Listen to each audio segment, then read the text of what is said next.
आप देख रहे हैं दिन की सबसे तेज और ताज़ा खबरें, जहां हम आपको सीधा ले चलते हैं उन घटनाओं के बीच जो आज दुनिया भर में हलचल मचा रही है। देश से लेकर इंटरनेशनल मंच तक हर वो खबर जो आपके लिए जाननी जरूरी है। तो बने रहिए हमारे साथ, क्योंकि आज के दिन की बड़ी सुर्खियां आपको चौंका देंगी। सो शुरू करते हैं आज की सबसे जबरदस्त और बड़ी खबरें। प्रधानमंत्री नरेंद्र मोदी का दोस्तों परीक्षा पे चर्चा कार्यक्रम का 8वां संस्करण अगले महीने होगा।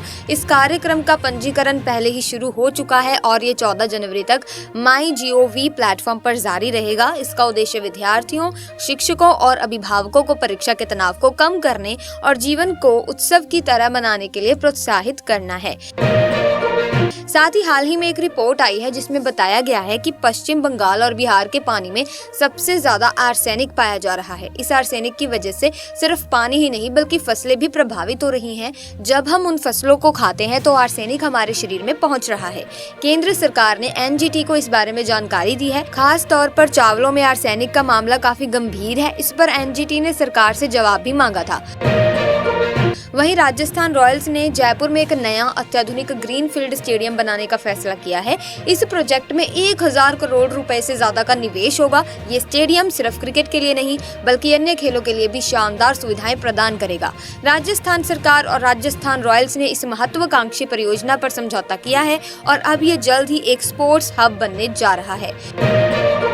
भारत की स्टार बैडमिंटन खिलाड़ी PV सिंधु ने शादी कर ली है। उन्होंने राजस्थान के उदयपुर में शादी की और उनके पति का नाम वेंकट दत्ता साई है, जो एक बिजनेसमैन है। सिंधु और वेंकट की शादी हिंदू रीति रिवाज से हुई। इस खास मौके पर कई दिग्गज भी पहुंचे, जिनमें केंद्रीय मंत्री गजेंद्र सिंह शेखावत भी शामिल थे। गजेंद्र सिंह ने सोशल मीडिया पर शादी की कुछ तस्वीरों को भी शेयर किया है। वहीं इस्कॉन के गवर्निंग बॉडी कमिश्नर गौरांग दास ने बांग्लादेश में हिंदू अल्पसंख्यकों के खिलाफ हो रही हिंसा पर अपनी चिंता जताई। उन्होंने कहा कि वहां की सरकार को अपने नागरिकों की सुरक्षा करनी चाहिए और हिंदू मंदिरों की रक्षा करने के लिए कदम उठाने चाहिए। प्रदेश सरकार ने आउटसोर्स कर्मचारियों के लिए एक नई पॉलिसी बनाने की घोषणा की है। इसके बाद विभागों में इस पॉलिसी को लागू करने के लिए तैयारी शुरू हो गई है, लेकिन वित्त विभाग ने इस पर एक चिंता जताई है। उन्होंने फाइल पर यह साफ तौर पर लिखा है कि इस तरह की पॉलिसी बनाना संविधान की धारा 309 का उल्लंघन हो सकता है। मुंबई से एक बहुत ही दुखद खबर सामने आई है दोस्तों। वडाला इलाके में एक 19 साल के लड़के ने 4 साल के मासूम की हत्या कर दी। ये घटना अम्बेडकर कॉलेज के पास हुई। पुलिस ने बताया कि पीड़ित का परिवार फुटपाथ पर रहता है और उसके पिता मजदूरी करते हैं। मृतक बच्चे का नाम आयुष लक्ष्मण किनवाड़े था। वहीं पूर्वांचल और दक्षिणांचल के बिजली वितरण को PPP मॉडल पर देने का विरोध लगातार बढ़ता जा रहा है। शनिवार को शक्ति भवन में भी इंजीनियरों ने विरोध प्रदर्शन किया। अब लखनऊ में एक बिजली पंचायत होगी जिसमें देश भर के ऊर्जा संगठनों के अधिकारी शामिल होंगे। वे इस पंचायत में निजीकरण से होने वाले नुकसानों के बारे में लोगों को बताएंगे। वहीं दिल्ली के LG ने रंगपुरी इलाके का एक वीडियो शेयर किया था जिसमें बदबूदार पानी और उफनते हुए सीवरों की समस्या दिखाई गई थी। इसके बाद मुख्यमंत्री आतिशी ने इस इलाके का दौरा किया और कहा, मैं तो उपराज्यपाल जी का धन्यवाद करूंगी। अगर दिल्ली में कहीं भी कोई समस्या दिखे तो हमें बताइए। साथ ही लाल सागर में हाउती के संदेह में अमेरिकी सेना ने अपने ही लड़ाकू जेट FA-18 को मार गिराया। इस घटना में दोनों पायलट तो बच गए, लेकिन एक को हल्की चोटें आई। ये विमान USS हैरी S ट्रूमैन विमान वाहक पोत से उड़ान भर रहा था। साथ ही शहर में अभी करीब 3.5 लाख मकान और फ्लैट हैं जिनका गृह कर अभी तक नगर निगम में जमा नहीं हुआ है। अब इनसे भी गृह कर वसूला जाएगा। इस वजह से नगर निगम ने अपना बजट फिर से तय किया है और गृह कर वसूली का लक्ष्य 621 करोड़ रुपए से बढ़ाकर 700 करोड़ रुपए कर दिया है। इसके अलावा अगर निगम पालतू कुत्तों के लाइसेंस बढ़ाकर भी अपनी आय बढ़ाने की योजना बना रहा है। इसके लिए सफाई कर्मचारियों को तैनात किया जाएगा। साथ ही यूपी में PCS प्री परीक्षा 1331 सेंटरों पर 2 पालियों में हुई। पहली पाली की परीक्षा सुबह 9:30 से 11:30 बजे तक थी और दूसरी पाली दोपहर 2:30 से 4:30 बजे तक हुई। पुलिस ने परीक्षा के लिए पूरी तैयारी की थी और सेंटरों पर भी अभ्यर्थियों के लिए खास इंतजाम किए गए थे। पार्ले प्रोडक्ट्स, जो कि भारत की बड़ी FMCG कंपनियों में से एक है, जनवरी 2025 से अपने प्रोडक्ट्स की कीमतें 5% तक बढ़ा सकती हैं। ये बढ़ोतरी ब्रेड, बिस्किट, रस्क, केक और स्नैक्स जैसे सामानों पर लागू होगी। साथ ही मणिपुर में हिंसा अभी भी जारी है दोस्तों, लेकिन इस बीच सुरक्षा बलों को एक बड़ी सफलता मिली है। उन्होंने तलाशी अभियान चलाकर बहुत सारे हथियार बरामद किए हैं। वहीं दिल्ली हाई कोर्ट ने एक जरूरी मुद्दे पर चिंता जताई है। अगर यौन उत्पीड़न का शिकार हुई नाबालिग लड़कियों को अस्पतालों में मुफ्त सुविधाएं नहीं दी जा रही हैं, तो ये बहुत ही गलत है। कोर्ट ने इसके लिए साफ साफ निर्देश दिए हैं कि जो भी नियम का उल्लंघन करेगा उसे जुर्माना या फिर 1 साल की जेल या फिर दोनों सजाएं दी जा सकती हैं। रक्षा मंत्रालय ने घोषणा की है दोस्तों कि इस बार गणतंत्र दिवस 2025 के लिए झांकियों का थीम रखा गया है स्वर्णिमम भारतीय विरासत और विकास। इस बार 15 राज्यों और केंद्र शासित प्रदेशों की झांकियां कर्तव्य पथ पर परेड में नजर आएंगी और सिर्फ राज्यों की ही नहीं बल्कि केंद्र सरकार के 11 मंत्रालयों और विभागों की झांकियां भी इस बार परेड में दिखेंगी। सोचो कितनी शानदार परेड होने वाली है। गणतंत्र दिवस हर बार कुछ नया लेकर आता है, इस बार भी जरूर कुछ खास देखने को मिलेगा। साथ ही अटल टनल और धुंधी में हुई बर्फबारी ने पर्यटकों की हालत खराब कर दी है। शाम को जब बर्फबारी शुरू हुई तो लोग मनाली लौटने लगे, लेकिन सड़कों पर इतनी बर्फ जम गई कि गाड़ियां फिसलने लगी। सोचो 1000 से ज्यादा गाड़ियां अटल टनल के साउथ पोर्टल से नॉर्थ पोर्टल तक बर्फ में फंसी रहीं। फिर पुलिस को रेस्क्यू ऑपरेशन चलाना पड़ा। अब धीरे धीरे सबको मनाली की तरफ भेजा जा रहा है। वहीं कांग्रेस और बसपा का विरोध प्रदर्शन हो रहा है। गृह मंत्री अमित शाह ने भीमराव अंबेडकर को लेकर जो टिप्पणी की है उसे लेकर बवाल मचा हुआ है। कांग्रेस का कहना है कि शाह की बातों से अंबेडकर जी का अपमान हुआ है और ये उन लोगों को भी ठेस पहुंचा रहा है जो संवैधानिक मूल्यों को मानते हैं। मामला काफी गर्म है, देखते हैं आगे क्या होता है। साथ ही अमेरिका के पूर्व राष्ट्रपति बिल क्लिंटन को बुखार हो गया तो उन्हें वाशिंगटन के Georgetown University Medical Center में भर्ती कराया गया। उनके deputy chief of staff Angel Urena ने बताया कि क्लिंटन को जांच और निगरानी के लिए अस्पताल लाया गया। उन्होंने कहा कि क्लिंटन को जो इलाज मिल रहा है उससे वो काफी संतुष्ट हैं। उम्मीद है कि वो जल्दी ठीक हो जाएंगे। विदेश मंत्री डॉक्टर एस जयशंकर आज से 6 दिन के लिए अमेरिका जा रहे हैं। वहां उनकी कई बड़ी मीटिंग्स होंगी। वो अपने समक्ष नेताओं से मुलाकात करेंगे और भारत अमेरिका के आपसी रिश्तों और दुनिया के बड़े मुद्दों पर बातचीत भी करेंगे। साथ ही वो अमेरिका में भारतीय महावाणिज्य दूतों के सम्मेलन की अध्यक्षता भी करेंगे। बड़ा ही बिजी शेड्यूल लग रहा है दोस्तों उनका। साथ ही दोस्तों इजराइल के रक्षा मंत्री कॉट्स ने पहली बार खुलकर माना है कि उन्होंने हमास के बड़े नेता इस्माइल हनीई की हत्या की थी। ये वही नेता हैं जिन्हें पिछले साल गर्मियों में मार दिया गया था। और तो और कॉट्स ने अब यमन के हूती विद्रोही नेताओं को भी ऐसी ही कार्रवाई की धमकी दी है। इजराइल वाकई सख्त मूड में दिख रहा है। लखनऊ में जो इंडियन ओवरसीज बैंक में लॉकर लूट हुई थी, पुलिस ने तो कमाल कर दिया। इसमें लूट के 24 घंटे के अंदर ही एनकाउंटर कर 2 आरोपियों सोबिंद कुमार और सनी दयाल को मार गिराया। और हाँ, बाकी 3 आरोपियों को पहले ही गिरफ्तार कर लिया था। पुलिस ने एकदम फिल्मी अंदाज में केस सॉल्व कर दिया।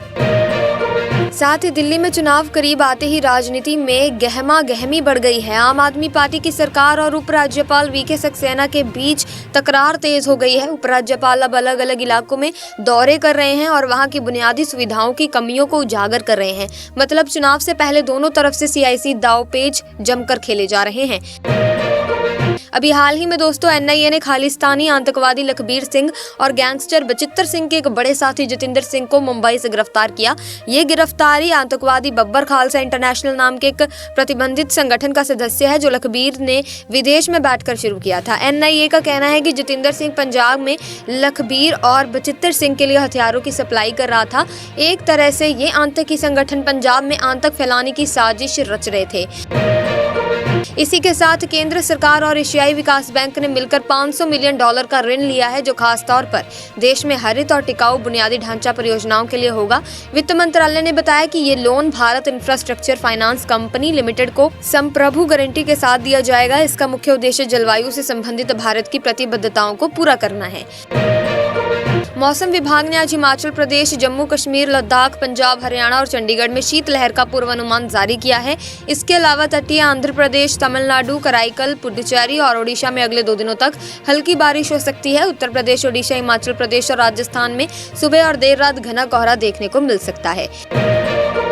वहीं मुख्यमंत्री आतिशी और आप संयोजक अरविंद केजरीवाल ने पूर्वी किदवई नगर में महिला सम्मान राशि योजना के लिए पंजीकरण शुरू किया। इस योजना के तहत महिलाओं को 2100 रुपए प्रति माह मिलेंगे। इसके साथ ही 60 साल से ऊपर बुजुर्गों के लिए मुफ्त इलाज की संजीवनी योजना का पंजीकरण भी जंगपुरा से शुरू कर दिया गया है। प्रधानमंत्री नरेंद्र मोदी ने हाल ही में कहा कि पिछले 1.5 साल में देश के करीब 10 लाख युवाओं को सरकारी नौकरी मिली है। उन्होंने वीडियो कॉन्फ्रेंस के जरिए 71,000 से ज्यादा नए कर्मचारियों को नियुक्ति पत्र भी दिए। प्रधानमंत्री मोदी ने बताया कि पिछले 10 साल से देश के विभिन्न मंत्रालयों और संस्थाओं में सरकारी नौकरियां देने का एक बड़ा अभियान चलाया जा रहा है। वहीं संसद भवन में हाल ही में हुई धक्का मुक्की में भाजपा के सांसद प्रताप सारंगी और मुकेश राजपूत घायल हो गए थे, लेकिन अब दोनों को अस्पताल से छुट्टी मिल गई है। दरअसल 19 दिसंबर को बाबा साहेब भीमराव अंबेडकर के मुद्दे पर कांग्रेस और भाजपा दोनों ही संसद भवन परिसर में प्रदर्शन कर रहे थे। इसी दौरान दोनों पार्टियों के सांसदों के बीच मकर द्वार पर झड़प हो गई। वहीं प्रधानमंत्री नरेंद्र मोदी ने पूर्व प्रधानमंत्री चरण सिंह को श्रद्धांजलि अर्पित की और उन्हें गरीबों और किसानों का सच्चा शुभ चिंतक बताया। पीएम मोदी ने एक्स पर एक पोस्ट में कहा कि चरण सिंह का देश के प्रति समर्पण और सेवा की भावना हमेशा सभी को प्रेरित करती रहेगी। भारत ने पहली बार अंडर 19 महिला 2020 एशिया कप क्रिकेट प्रतियोगिता का खिताब जीता है। फाइनल में भारत ने बांग्लादेश को 41 रन से हराया। बांग्लादेश को 118 रन का लक्ष्य दिया गया था, लेकिन वो 19वें ओवर में 76 रन पर ही सिमट गई। भारत के लिए आयुषी शुक्ला के 3 विकेट लिए, जबकि परुनिका सिसोदिया और सोनम यादव ने 2-2 विकेट चटकाए। वहीं चंदौसी के मुस्लिम बहुल मोहल्ला लक्ष्मणगंज में बांके बिहारी मंदिर के पास एक खाली प्लॉट में 150 साल पुरानी बावड़ी मिली है। दोस्तों, इसकी तलाश के लिए खुदाई की गई, जिसमें बावड़ी में 4 कमरे दिखाई दिए और एक सुरंग जैसा रास्ता भी मिला। अधिकारियों का कहना है कि बावड़ी की खुदाई अभी जारी रहेगी। साथ ही दिल्ली में विधानसभा चुनाव होने वाले हैं और चुनावी माहौल में भाजपा और आम आदमी पार्टी एक दूसरे पर आरोप लगा रही है। भाजपा ने अरविंद केजरीवाल के खिलाफ आरोप पत्र जारी किया। भाजपा नेता अनुराग ठाकुर ने फिर से अरविंद केजरीवाल और आम आदमी पार्टी पर निशाना साधते हुए कई मुद्दों पर सवाल उठाए। दिल्ली में प्रदूषण एक बड़ी समस्या है, जिस पर भी चर्चा हो रही है। डोनाल्ड ट्रंप की अमेरिकी राष्ट्रपति चुनाव में जीत के बाद अरबपति उद्योगपति एलन मस्क और भी ताकतवर हो गए हैं। ट्रंप सरकार में भी मस्क की अहम भूमिका होने वाली है। ऐसे में एक कार्यक्रम के दौरान डोनाल्ड ट्रंप से पूछा गया कि क्या भविष्य में एलन मस्क अमेरिका के राष्ट्रपति बन सकते हैं। इसके जवाब में ट्रंप ने नियमों का हवाला दिया। वहीं हाल ही में पुष्पा 2 फिल्म के एक्टर अल्लू अर्जुन के घर वापस तोड़फोड़ की घटना हुई है। ये घटना उस्मानिया यूनिवर्सिटी के कुछ स्टूडेंट्स के खिलाफ सामने आई है, जो इसके लिए जिम्मेदार हैं। दरअसल एक महिला की मौत हुई थी जब संध्या थिएटर के बाहर भगदड़ मच गई थी और इसके बाद आरोपियों ने अल्लू अर्जुन के घर तोड़फोड़ की। इस मामले में आरोपियों के खिलाफ पुलिस ने कार्रवाई शुरू कर दी है। हैदराबाद के डीसीपी वेस्ट जोन ने कहा कि इस मामले में कड़ी कार्रवाई की जा रही है। साथ ही ठंड की वजह से पहाड़ी इलाकों में लोगों की दिनचर्या पर असर पड़ रहा है। जम्मू कश्मीर, हिमाचल प्रदेश और उत्तराखंड में तो ऊंचे पहाड़ी इलाकों में बर्फबारी हो रही है, जिससे रातें और भी ज्यादा सर्द हो गई हैं। हालांकि दिन में हल्की धूप निकलने में थोड़ी राहत तो मिलती ही है। वहीं सुप्रीम कोर्ट ने मद्रास हाई कोर्ट के फैसले को सही ठहराते हुए कहा कि शादी एक ऐसा रिश्ता होता है जो आपसी विश्वास, साथ और साझा अनुभवों पर टिका होता है। अगर ये सब चीजें ना हो तो फिर शादी को बचाने का कोई मतलब नहीं है। साथ ही अरविंद केजरीवाल ने हाल ही में घोषणा की कि आज से दिल्ली में 2 बड़े योजनाओं का रजिस्ट्रेशन शुरू हो रहा है। पहली योजना है मुख्यमंत्री महिला सम्मान योजना, जिसके तहत महिलाओं को सम्मान और सहायता देने के लिए कई लाभ मिलेंगे। दूसरी योजना है संजीवनी योजना, जो खासतौर पर स्वास्थ्य सेवाओं से जुड़ी है और लोगों को बेहतर इलाज की सुविधा उपलब्ध कराएगी। तेलंगाना के मुख्यमंत्री रेवंत रेड्डी ने अल्लू अर्जुन के घर पर हुए हमले की कड़ी निंदा की। उन्होंने कहा कि इस मामले में पुलिस को सख्त कार्रवाई करनी चाहिए। ये घटना उस समय हुई जब उस्मानिया विश्वविद्यालय के कुछ लोग हैदराबाद में जुबली हिल्स में स्थित अल्लू अर्जुन के घर पर हमला कर दिया और उनकी संपत्ति को नुकसान पहुंचाया। वहीं लखनऊ में 4 बदमाशों ने बैंक में चोरी की बड़ी वारदात को अंजाम दिया। इन चोरों ने बैंक के पास एक खाली प्लॉट से सेंधमारी की और 42 लॉकर इलेक्ट्रिक कटर से काट डाले। इसके बाद उन्होंने इन लॉकरों से करोड़ों रुपए के जेवरात और कागजात चुराए। हालांकि अब पुलिस ने 2 चोरों को पकड़ भी लिया है। साथ ही ब्राजील के ग्रामाडो शहर में एक छोटा विमान क्रैश हो गया, जो पर्यटकों के बीच काफी पॉपुलर है। इस हादसे में विमान में सवार 10 लोग और चालक दल के सदस्य मारे गए। नागरिक सुरक्षा एजेंसी ने बताया कि विमान पहले एक घर की चिमनी से टकराया और फिर एक इमारत की दूसरी मंजिल से टकराते हुए आखिरकार एक मोबाइल फोन की दुकान पर गिरकर दुर्घटनाग्रस्त हो गया। सो आज की वीडियो में बस इतना ही। आई होप आपको वीडियो इन्फॉर्मेटिव लगी होगी। अगर हाँ तो आप इस वीडियो को लाइक करें, शेयर करें, चैनल को सब्सक्राइब करके बेल आइकन को प्रेस कीजिए ताकि तमाम नए वीडियोस की अपडेट आपको मिलती रहे। हम मिलेंगे जल्द ही, तब तक के लिए धन्यवाद।